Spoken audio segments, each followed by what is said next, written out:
Hello सबैजनालाई। मैले आज यस्तो चिज पाएँ कि जुन कुरा चाहिँ तपाईँहरू हामीले सायद सानो छँदाखेरि यस्तो गर्थ्यौँ होला। आज मैले क्लास लिइरहेको बेलामा क्लास 5 को नानीहरू हो, यो सिक्रेट थ्रो च्याट अरे उनीहरूको एप्स। क्लासमा एकदमै स्ट्रिक्ट हुनुहुन्छ भने नानीहरू बोल्नु नपाउँदा यसरी कन्भर्सेसन गर्छन् उनीहरूले फ्याँकेर। तै होला पागल, म बोल्छु, के गर्छस्, यो मेरो मुख हो बुझिस्, बरु भन्दा तँ नै नबोल फुच्ची अरे। यसरी बोल्छ उनीहरूलाई।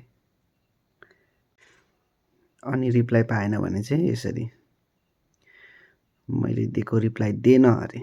यस्तो छ नानीहरू।